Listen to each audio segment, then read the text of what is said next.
Greetings. In this video, I'd like to spend a little time talking about lone offenders, specifically lone terrorist offenders, the so-called lone wolf offender.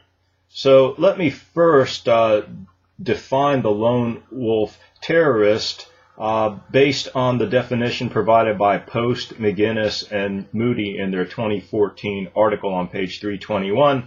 Lone wolf is an individual who acts independently in response to the ideology of a larger terrorist group or network without specifically belonging to the organized terrorist group or network. So I think that's a really good definition, a good working model, and now we can start looking at some of the research. And I'll first start with a study by Gruenwald, Chermark, and Frelich in 2013. They looked at a 1990 to 2010 database, the ECDB, the Extremist Crime Database, on ideologically motivated far-right extremist homicides. So we're going to be comparing and contrasting different types of terrorist groups here, but let's start with the far-right extremist homicides, the loners, that is. They operated alone, obviously, and were not members of extremists or hate groups, and they often would take action without specific direction or any direction from an external command from another group. And one of the things to look at is the connection, if there is one, but keeping in mind that there may be an indirect virtual connection, and we'll address that later. They found that the loners were more likely, and again what they're doing is they have a comparison group of far-right extremists who were members of groups or operated under the direction of groups. So we're comparing lone far-right extremist terrorists to group far-right extremist terrorists.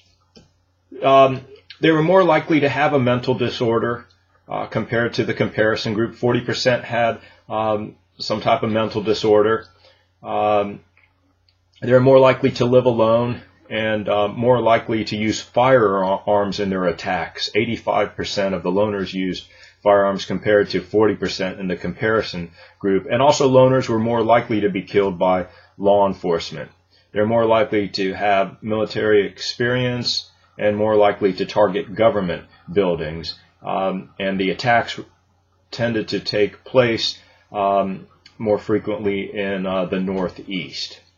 One of the interesting features, though, that we have here is that we'll see that we want to look at the concept of leakage and whether other people in the person's network, friendships, family, work, and the like, neighborhood, had perceived or were aware of indicators that this person might act out in a violent, terroristic way.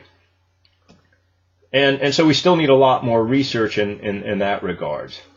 Now, Gill, Horgan, and Deckert in their 2014 study looked at 119 individuals who carried out or planned to carry out lone actor terrorist attacks in the United States and Europe.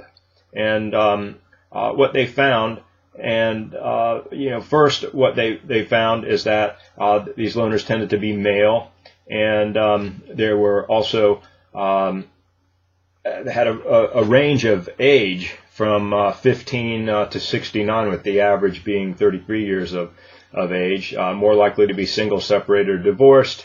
About half were unemployed or students, and kind of an even distribution on education.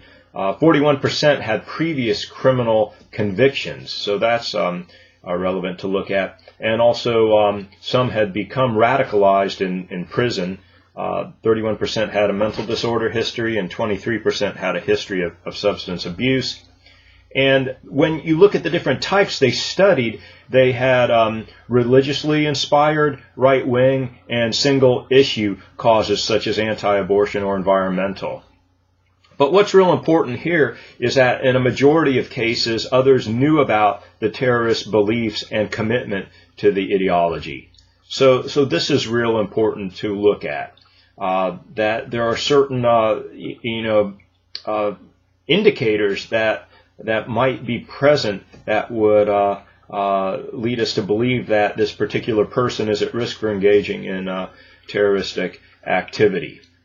That for example, that they had mentioned information about their terrorist ideas, and some had carried out dry runs to test out where they would need to make any changes to succeed in their endeavor. And again, a variety of target locations. One of the major conclusions here the researchers found was that there's no reliable profile of lone actor terrorists. Okay, I think policy-wise, that's real important to realize. There's no reliable profile of lone actor terrorists. But they did find differences between right-wing, single-issue, and religious-inspired. And what they recommend is look at how one becomes a lone actor terrorist, the process, and what factors go into that. Again, that there's no uniform profile. Many of the times, other people had knowledge of the terrorists' intentions. And that was in a majority of the cases. Also, these attacks were planned over time. They were not impulsive attacks. They were planned over periods of time. And also, many of the activities could be detected or observed. So, what we need to do, of course, is to provide the public with specific and useful information, and then methods of communicating that information to the appropriate law enforcement agencies. And now I'd like to turn to a more recent published study by Malloy and Gill in 2016, Lone Actor Terrorists, where they test out their measurement tool, the TRAP-18, the Terrorist Radicalization Assessment Protocol, and their focus is on targeted violence rather than general violence, and they look at 8 warning behaviors, which would be proximal risk, and then 10 watch behaviors, which would be distal risk. So they have 18 variables that they look at, and the warning behaviors that we would take a look at that would really be important to preventing an attack from happening. Pathway warning behaviors, including the planning and preparation, a fixation or a preoccupation on a particular idea or act. Also, identification as a pseudo-commando or as some type of warrior. Also, novel aggression, so the aggression may be relatively new.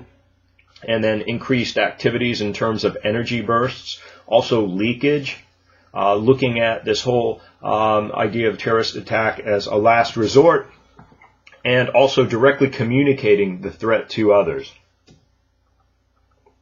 Some of the distal characteristics are personal grievance and moral outrage. So in this sense, there's a vicarious identification with the group. They don't have to be physically attached to the group, but they become psychologically attached as these kind of phantom connections, if you will, like a phantom community we talked about before, and it could be a virtual phantom community.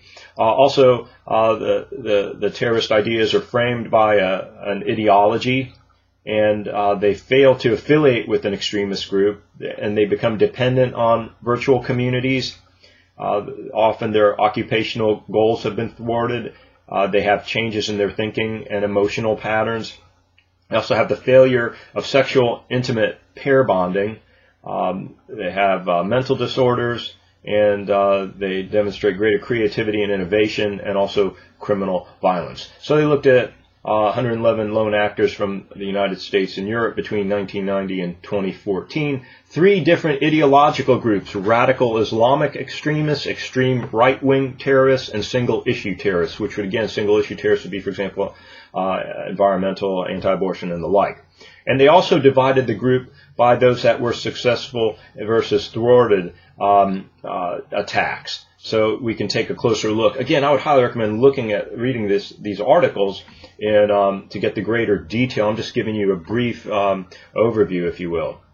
But some of the highest percentages we saw that came out on the TRAP-18 measurement tool, for example, is that changes in thinking or emotion, 88% of the group, leakage, 85%, failure of sexual intimate pair bonding, 84%, pathway warning behaviors, 80%, personal grievance and moral outrage, 78%, fixation, 77%, identification, 77%, and mental disorders, 41%. And again, the leakage, 85%, and pathway warning behaviors, 80%. Again, we really need to start looking at specific risk factors because they're out there. And then when they compared etiologies, they saw that there was no significant difference in prevalence of indicators, the number of indicators, but there were differences with specific indicators between the three terrorist groups. For example, the extreme right wing were less likely to demonstrate personal grievance and moral outrage, have thwarting of occupational goals, and have a fixation and warning behaviors than the other two groups. And there's other differences that are noted in their paper as well. In looking at the comparisons of successful versus thwarted attacks, with the successful group was more likely to demonstrate failure of sexual intimate pair bond, have increased creativity and innovation, and a fixation. So that seemed to kind of be a difference there. The thwarted were more likely to demonstrate dependence on the virtual community and also have pathway warning behaviors. So this TRAP-18 tool may be used with different groups.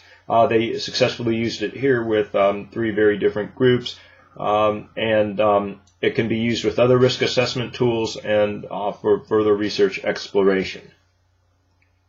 Next, Langford, in a 2016 article, talked about fame-seeking rampage shooters. And what Dr. Langford found was that the fame-seeking shooters were often suicidal and had various mental disorders. And we have a long history of fame-seeking shooters, but they may be changing.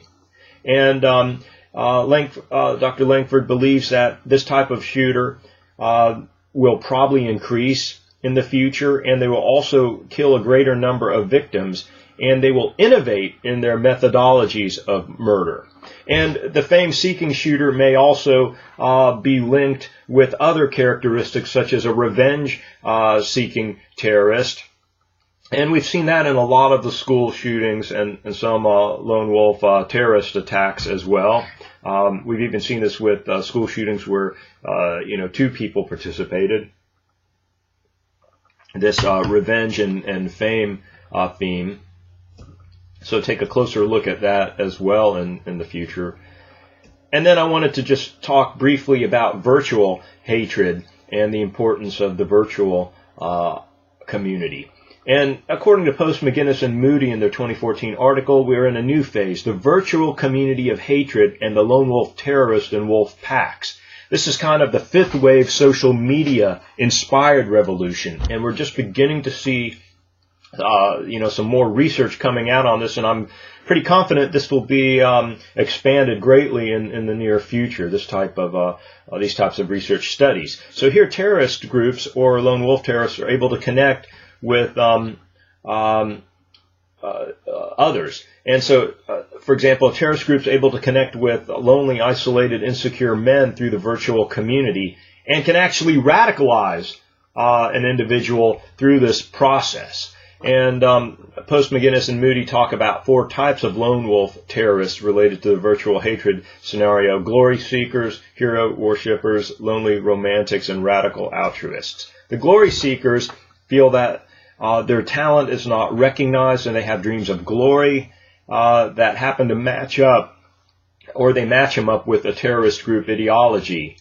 These are often very insecure men who feel inadequate, and so they seek glory. The hero worshippers identify with the leaders in the group and take on the cause. They see that they would like to be part of the group, or they would like to become a leader, and so they kind of fuse with the leader and the group, and then they can be easily influenced by the hatred presented by that group. The third group, the lonely romantics, want to become part of a group simply for brotherhood. They tend to be immature and naive, and they play out a follower role. And then the radical altruists display moral outrage, and they're very angry and narcissistic, and they think that their actions will make a big difference. And they also tend to play the victim role and use their victimization, their narcissistic victimization, as the authors call it, to gain power, and they often want revenge. And so we have that scenario as well. Now, we can see that as things get more complex, we're probably going to need to expand our typologies and combine them. That we may have lone wolf terrorist who has a particular or specific conflict, and that conflict leads to an association with the terrorist ideology, and then they seek revenge and fame. And so in a sense, we may even have a pseudo-terrorist who is not really connected in the traditional way, but is very connected in the ideological way. And so I think what we really need to do in terms of policy and theory and future research is start putting all these pieces together. And they may come from very different areas. I find myself all over the place in the research field, pulling from research on serial murders, pulling on research on hate crimes, pulling from research from terrorist studies, and pulling from research for the area that I really specialize in, and that's genocide studies. And then pulling from different fields as well, psychology, political science, of course, my own field, criminal justice, and anthropology, sociology, social psychology, and psychiatry, all these fields, and trying to put together information that would actually be used to the public, and especially to investigators and law enforcement officials who deal with this on a daily basis. And this wraps up this video. Thank you.